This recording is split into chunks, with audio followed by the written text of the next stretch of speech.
Lysa, we're so grateful for your vulnerability and openness and discussing such an important topic. So thank you so much for joining us today. Oh, you are so welcome. Yeah, it's definitely not a topic that I ever thought I would write about it, because it's not a topic I thought I would live. And so I wish there was no need for this book, but there is. And I felt like this is the exact resource I was trying to find when I was in the depth and pain and shock of the death of my marriage. And so I'm grateful that I had two incredible people that helped me through my journey. Jim Kress, who is also very close in the AACC family. On the board. And also Dr. Joel Mutamali, who is an incredible theologian that works for me. Those two men helped me so much through my journey and my healing process. And I just knew that many other people could benefit from their wisdom. And then I learned a lot through the journey. And so I wanted to share my experiential wisdom as well. So I do think it's going to be a power-packed resource for people. Most definitely is. And what a gift it is to have friends for the fire. I'll tell you this, therapy and theology has been a deep impact in my life. I know countless others. We'll probably touch on that throughout. And we're going to unpackage this book together today. But up front, we're here at our AACC 2025 United World Conference. Over 7,000 counselors and coaches and chaplains and pastors in the room, Miss Lysa. And again, you're somebody that's been impacted by those individuals, but you're somebody that also has impacted them deeply. To be together in such chaotic, divided times, I think is necessary for such a time as this. What's it like? Obviously, there's a big spirit in the room. There's a lot of energy, but what's it like even being in a room with those leaders? Well, first of all, it's an incredible honor. I think anytime that we get to feed wisdom and biblical insight into people who go out in their communities every day, and they help other people, so it's a multiplied impact. And I think that's incredible. It's also intimidating to stand in front of that many trained therapists and counselors and pastors, because I'm like, they're going to be diagnosing all of my issues right as I'm on stage. I tell you what, you are going to deliver, I know, as you always do, an incredible message of hope for such a time as this. Fun question up front. We just love to ask our guests just maybe something that God might be teaching them in this particular season. I know you wear a lot of hats. You're very busy. You're traveling a lot. You're speaking a lot. You're writing a lot. We just had you actually booked for our Hershey, Pennsylvania Extraordinary Women event last weekend. 8,000 women packed out the Giant Center there. And I know there was some flight troubles, but you were resilient and adaptable enough that you did it from the Delta Skyline Lounge in Detroit, Michigan. Come on. What has been going on recently in your life, and what's God been teaching you? I've been on this journey for about the past year of maybe even year and a half of learning about control. I'm not a very controlling person. You wouldn't hang out with me and think, wow, she has to be in charge all the time. Yeah. If you and your wife wanted to go out to dinner, I would totally let you guys pick. If we were going to go on vacation together as families, I would be just along for the ride and happy to go, and you guys could set the itinerary and everything else. So when it comes to my personality and the way I'm wired, I wouldn't say that I'm necessarily a controlling person. However, control sneaks in when I get afraid. And fear-based control has been something that I have really had to work on. And I think there's several things. If you take the feeling of fear, what makes up the feeling of fear? And fear has certainly been part of my life because of all that I've been through in the past 10 years. Just a lot of trauma, a lot of betrayal, a lot of disappointments and devastations. But if you take the feeling of fear, you can really break it down into 4 parts. And those 4 parts, first of all, it's the alert. And that you can't do anything about that. Of course you feel alert. That's the way God designed us, and we're supposed to have that feeling. But then there's 2 in the middle. There's perception and there's memory. And then the last one is, the reaction. What are you going to do with this feeling of fear? So the alert and the reaction are going to come straight out of just the experience we're having. But those middle 2 will really determine a lot about how we handle that feeling of fear. Memory is, if you felt this feeling before, you go back into your memory and you pull on what happened and what was the outcome. Do I need to run? Do I need to stay? Am I safe? When we've been through a lot of trauma, the memory part there's a lot of progress that can be made using EMDR. Yes. And I've done EMDR. I'm sure many of you are familiar with EMDR. And it's an incredible reprocessing tool that has helped me a lot so that my memories don't feed fake fear. Wow. The other thing is perception. What story are we telling ourselves because of the alert that we got and the memories that we have? Perception is going to directly link to how we react. And there's a lot of work that can be done around perception. We can go back and we can untangle some of the lies that turned into lines that people spoke to us or over us, or lines we spoke to ourselves that turn into labels that we put on ourselves, or labels we put on other people or situations that feed whether we should be afraid or not. That turn into liabilities in all future interactions. So those 4 components of the makings of the feeling of fear have been something that I really have worked on, because oftentimes control is fear disguised as strength. Wow. And control can feel like an opportunity for me to be strong when I'm really afraid. But if it's fed by fear, we're going to start controlling in ways that aren't good. And so the Lord's really been working with me on that. I really had to apply it last weekend when I was trying to get to the eWomen conference, and I was in the Detroit airport, and there were no flights, not even going to Harrisburg, Pennsylvania, which is where we needed to go.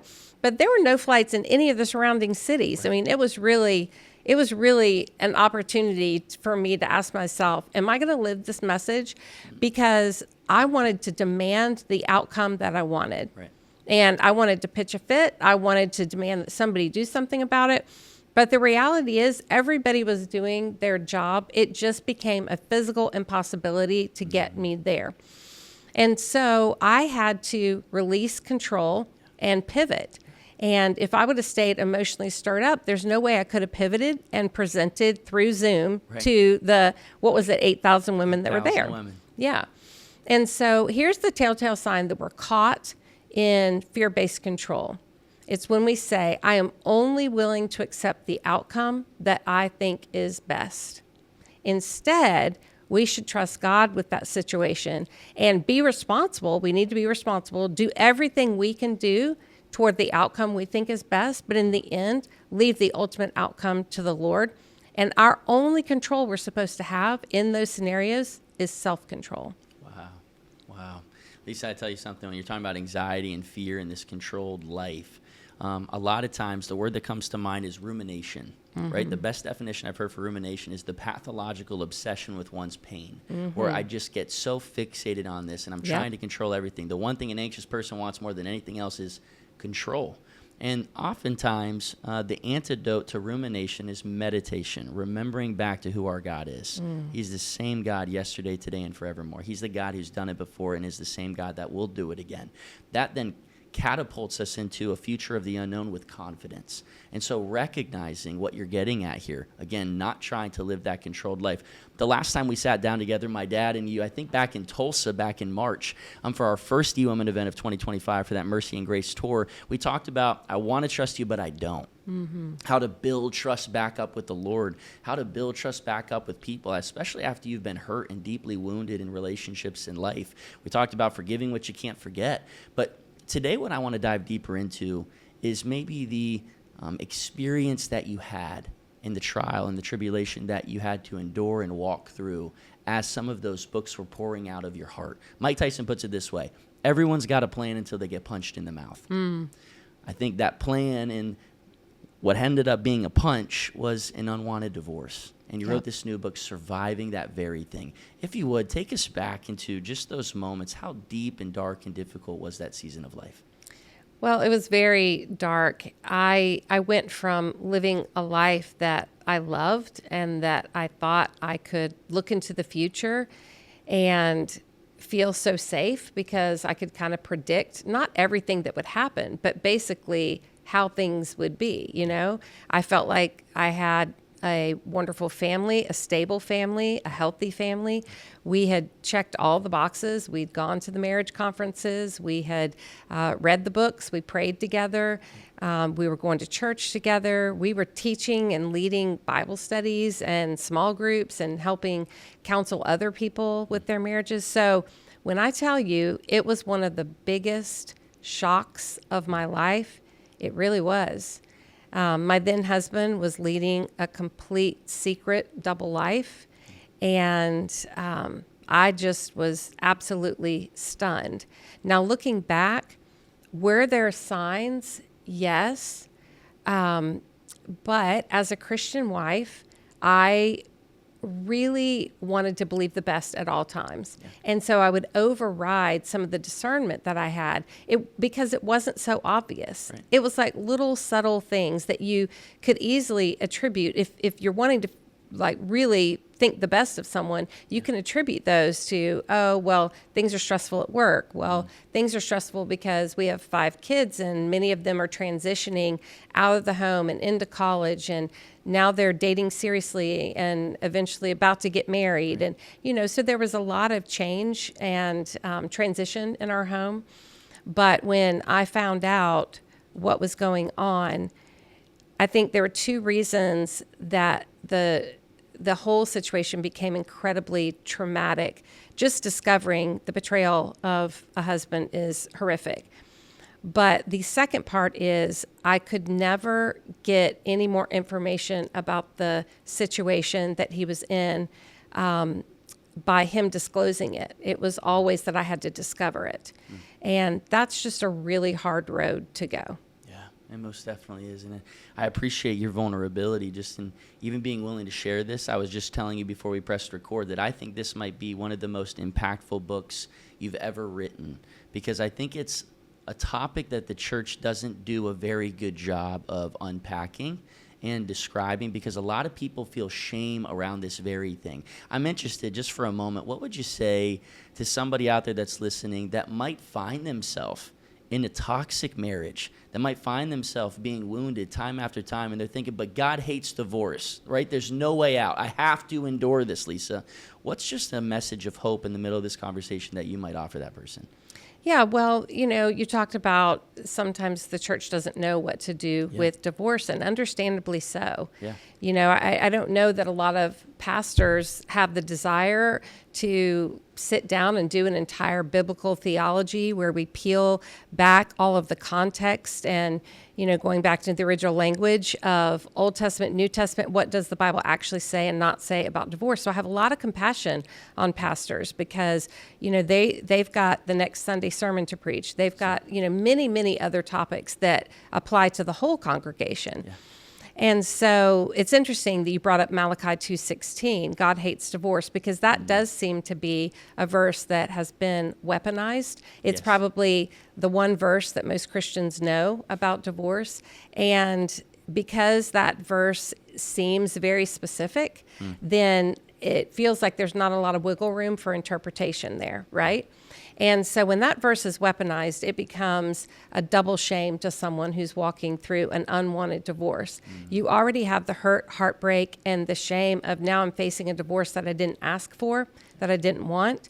And then you have other people shaming you for getting a divorce. Yes. And so it just becomes trauma on trauma, really.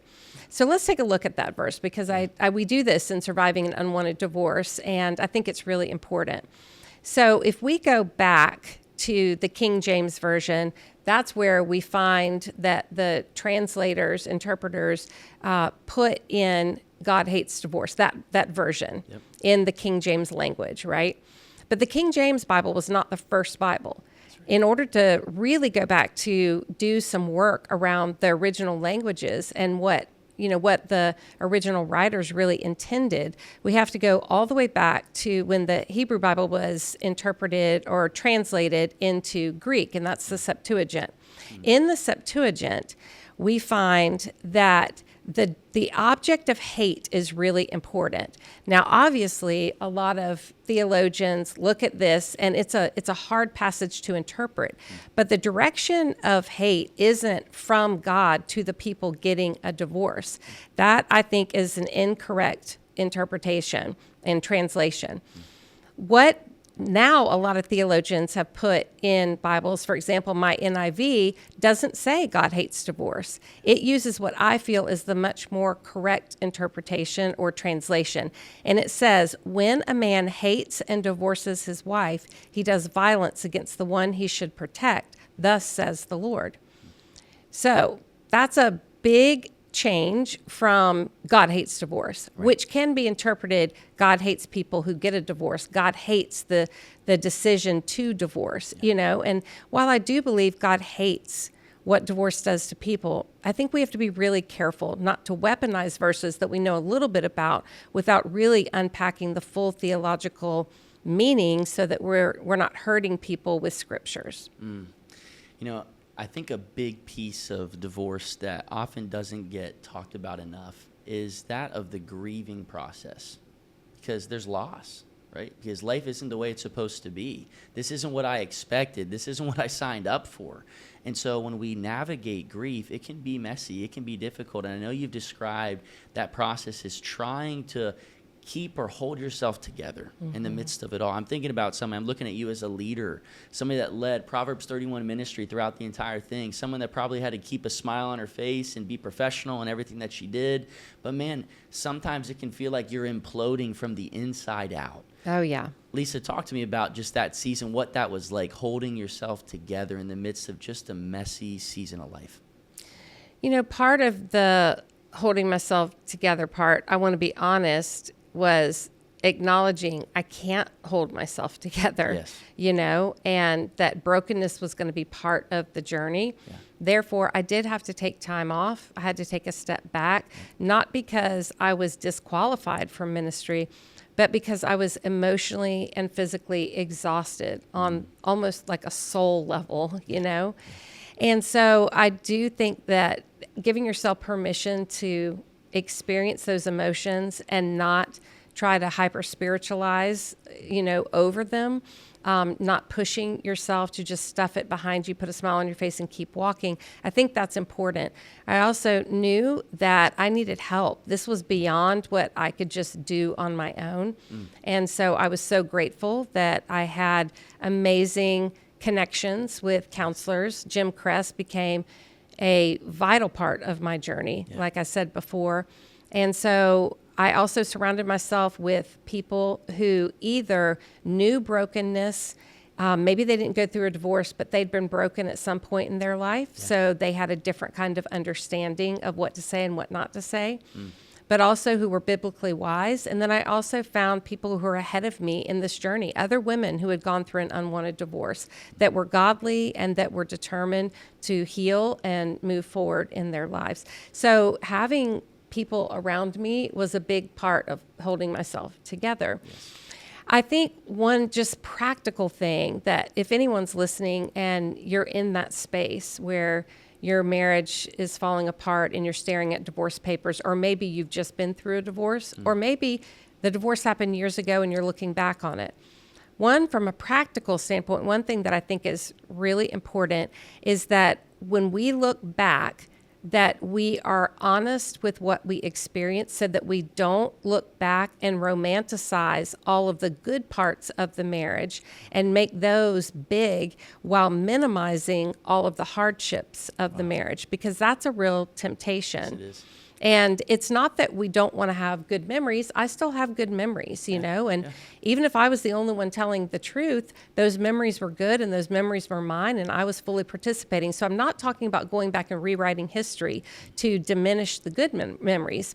But what I am saying is it is important that we remember what caused the demise of the marriage, and not that we ruminate on it, but that we acknowledge it, so that when we're laying in bed at 2 a.m. and we're exhausted and we're tired and we're lonely, that we don't pick up the phone and start the process all over again of inviting what possibly could have been very toxic back into our life. And we start the cycle of dysfunction all over again because, look, it can be hard. Yeah. And that person who used to be such a comfort to you, that person who used to be so important to you, you know, that it's going to be very, very tempting to reach back out and only remember the good parts of that person and really take quite a few steps back. Now, do I think we need to fight for marriages? 100%. Yeah. But like my friend Leslie Vernick says, there's a big difference between a difficult marriage that we should fight for with everything we've got and a destructive marriage where one image bearer of Christ is literally being destroyed inside of that relationship. And so that's the scenario I'm talking about. Yes. Don't reach back and grab what was familiar, because what was familiar, if it's toxic and it's unhealed and it's harmful, you don't want to reach back for that. One of my friends called me one day, and she was in the middle of a divorce, and it was super painful. Her husband was had cheated on her throughout their marriage. Of course, she didn't know about it, and he was currently with the mistress that she discovered and kind of caused the final straw to break up the marriage. But she called me, and she was weeping because she opened up her bathroom cabinet, and she was down to the last 2 folded towels, the way that her husband would fold them. He had a very specific way that he would roll them really tight and tuck the edges in. And when she opened up that cabinet and she saw that the towels were down to 2, she realized he really is going away. Like he really is not going to be here anymore. And it wasn't about the towels, it's what the towels represented. That's right. And she was weeping over it. And I said to my friend, I said, okay. I said, this is going to be hard, but we've got to interject reality into your very sentimental moment. Yes. Was it kind that your husband used to fold the towels? Yes. But what was the full truth? He could have been talking to his mistress when he folded those towels. He could be over at her house folding towels just the same way. Again, I don't say this to be cruel. I say this because mental health is a commitment to reality at all costs. So we've got to interject reality back into this scenario. And as we talked and processed, I said, now, here's what you get to do. When those 2 towels are gone, now you get to decide how you're going to move forward. You can decide how you want your towels folded. You can fold them in squares. You can fold them in rectangles. You can roll them up just like he did. You can fold them in animal shapes just like the cruise ships do, or you don't have to fold them at all.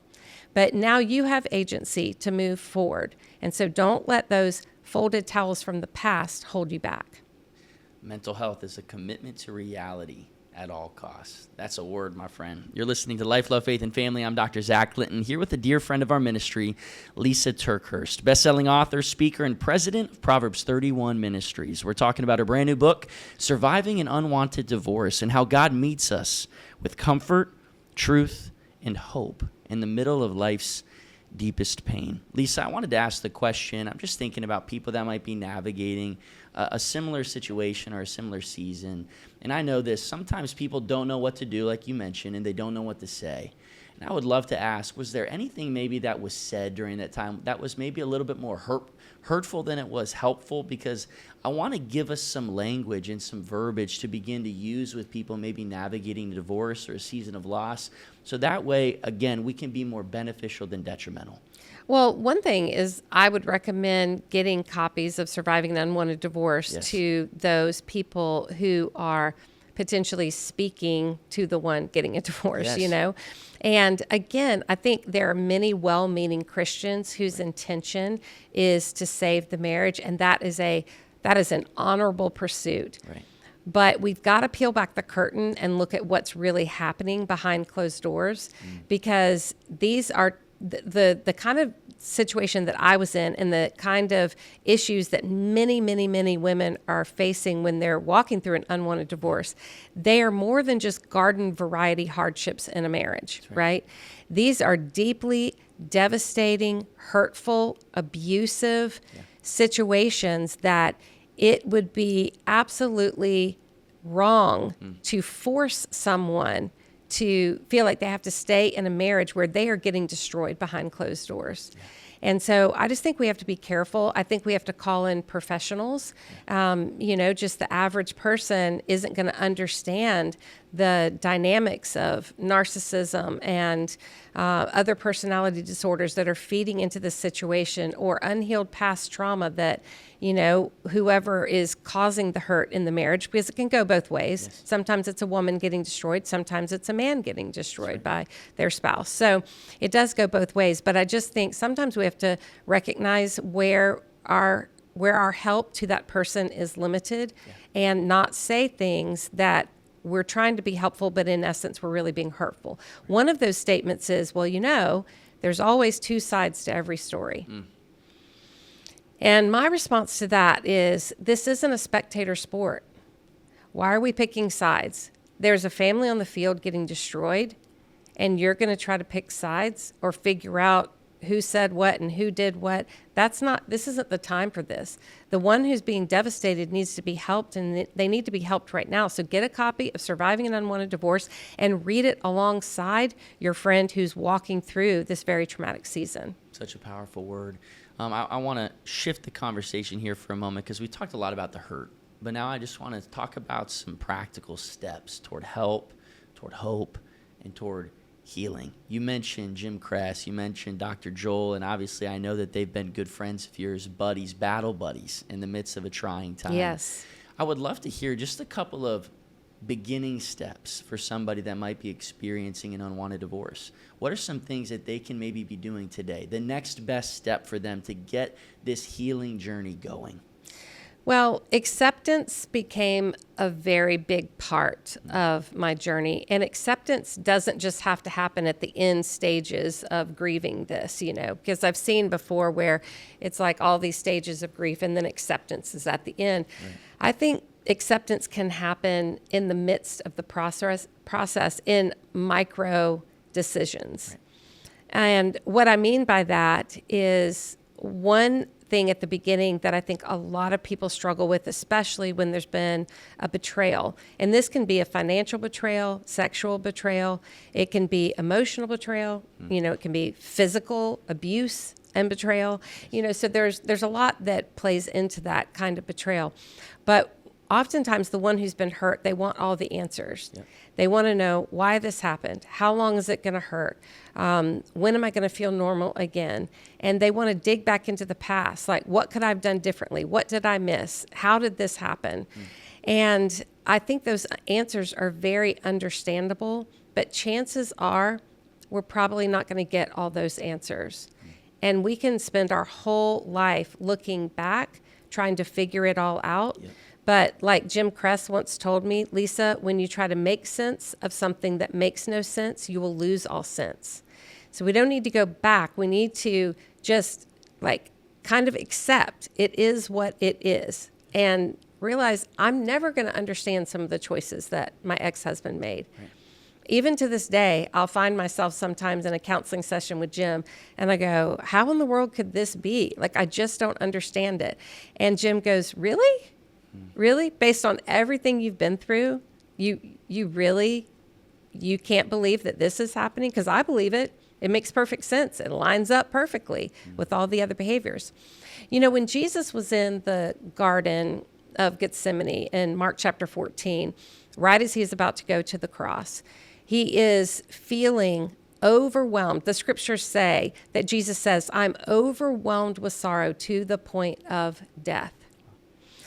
And if you think about that, Jesus was fully human, sinless, but very much sinned against. He knew the weight of betrayal and hurt and people walking away from him, people saying things that weren't true. And, he knew that kind of devastation because he had those human feelings. Yes. But at the same time, he was also fully God. So he was fully God and fully man. Because he was fully God, he had the answers to everything. He knew everything. And so when he cries out, fully God and fully man, my soul is overwhelmed with sorrow to the point of death, it's not the answers that were easing the ache of his sorrow. He had all the answers, and he was still overwhelmed with sorrow. So it's not having the answers that will comfort us. Yes. It's doing the next thing that Jesus prays. And the next thing that Jesus prays is, God, everything is possible for you. Take this cup from me. Yet, not what I will, but what you will. You see, we may not get answers about the past, but if we keep our focus there, we're going to stay stuck. We've got to fix our eyes on the Lord and say, I don't understand this. I don't like this. I don't trust that person. I may not even trust other humans around me, but God, I can trust you, because here's what I do know to be true. And this is the answer. God is good. Yes. God is good to me, and God is good at being God. God will give me and allow for it to come to me any information that is helpful. But all the information we can't get, I just have to believe God has a part in preventing it, because it would not be helpful. It would actually be hurtful. Wow. Getting to a place, like you said, of acceptance and learning how to trust, learning how to forgive, clinging to the hope of the gospel. Not my will, but thy will be done for me. I'm thinking about God's word where it says, behold, I am doing something new. And I know that's a little bit about what you're living out right now. Your husband, Chaz, and so many incredible things happening as you guys are moving in this direction, and God is continuing to redeem and restore, and he's the great repurposer. He can take broken things and make them beautiful again. Chat with us just about, as you've navigated out of that season, and still those emotions, I can only imagine, continue on. Those questions, those doubts, that wrestling match, it keeps going, but at the same time, healing comes day by day, decision by decision, moment by moment. Speak about this new season, because I know this, in seasons of my life that were a little bit harmful and hurtful. Hold on one second. Oh, can somebody grab him real quick? Yeah. How I'm gonna finish this up, as I'm gonna say, in seasons that were harmful and hurtful. Yeah. Sometimes it helps us savor the moment we're in. And then I'll toss it to you, and then we'll wrap up with one final question. That sounds great. Is he staying out there, Brian? Yeah, we're rolling. Lisa, I don't know about you, but in seasons that were pretty harmful and hurtful in my own life, what then it set me up for was to really experience the joy and the satisfaction of who our God is in this new season of my life. I savored it a little bit more. Speak to us just about how this new season has been for you, and maybe all the things that you've learned as you stepped into it. Well, I think that last phrase you said, stepping into it, is really important. I remember when I was doing a counseling session with Jim one day, and he said something that was really funny to me. He said, Lisa, your picker is broken. You have to be careful how you say that, obviously, but he was absolutely right. And what he was really referring to is you don't want to step into the future of a new relationship after your divorce too quickly, because what felt normal to me at that time was dysfunction, because I'd lived in toxic dysfunction for so long. So when I experienced the death of my marriage, and as I looked toward the future, I knew that I needed to pursue my own healing. And it wasn't that I was trying to deal with anything of my ex-husband anymore. Obviously, the marriage was over and he needed to be on his own journey. But I definitely needed to tend to the brokenness now inside of my own heart. Yes. And so I had a lot of work to do. And I wanted to be healed enough that I didn't need another man to help me through that journey. Wow. Because then I would have picked someone that was at the same level of hurt and heartbreak that I was in, because we attract what we are, you know? And so healthy people are attracted to healthy people, hurt people are attracted to hurt people. So I think we have to be really careful about that. So I took a long season so that I didn't need someone else to help me heal, but I wanted to be healed and healthy enough so I could want the right person. And so I'm grateful. It was years. At first, I was not ready at all. I couldn't even fathom. I'd been married almost 30 years, so I couldn't even fathom thinking about another relationship. But over time, and as the healing continued, slowly I opened my heart up to the possibility. I was still hesitant. I was still working on trust issues. So it's not like I was perfect by the time that I met Chaz. But Chaz had also been on his own healing journey. And, you know, he had been on a sobriety journey. He'd been sober 10 years when I met him. He had done his work. Even in the dating profile that I saw, he said, I'm looking for someone who has done the work. Wow. And you don't say that unless you know that term, because you've done the work, right? And so there was just a lot that I felt like could be the setup for a possible good relationship. And so, of course, I got Jim involved. I got Dr. Joel Munamali involved. I got all my protective friends, my kids, my parents, everybody. I had a personal board of directors, and whoever was going to get to me had to get through them first. And so stepping into the future, as we look ahead, we want to recognize that we need to be responsible to face the future in the healed version that God wants us to be. And so, don't step into a new relationship too quickly, and recognize that it's not another person that's going to fix you. You've got to pursue that healing on your own. And so, so now I am remarried to an amazing man named Chaz, who is a surfer. I never, ever in my whole life, when I had a vision for my future, I never saw myself married to someone who's like gnarly, dude. Those words weren't even in my vocabulary. But how good of God to put me with someone who will never, who will never not understand what I've been through, because he's been through it as well. Wow. And, he is sober now, has been sober 11, almost 12 years now.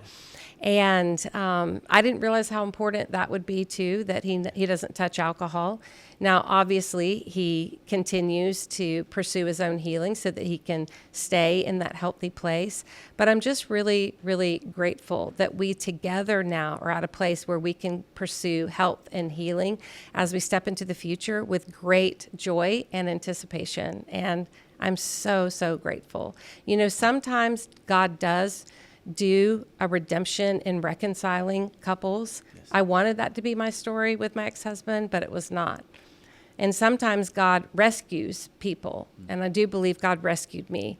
But no matter what your future looks like, with God, you can always live a redemption story.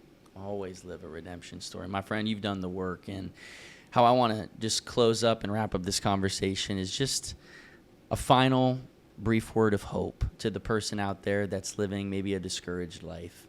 They're disappointed in the way that things are. They've kind of slipped into a pit of despair. Maybe they feel trapped in a destructive marriage. What's just a final word of encouragement that you would want to leave that person with in this moment today? Don't keep it a secret. Find some safe people and bring some light into the darkness, because that's what needs to happen in this moment.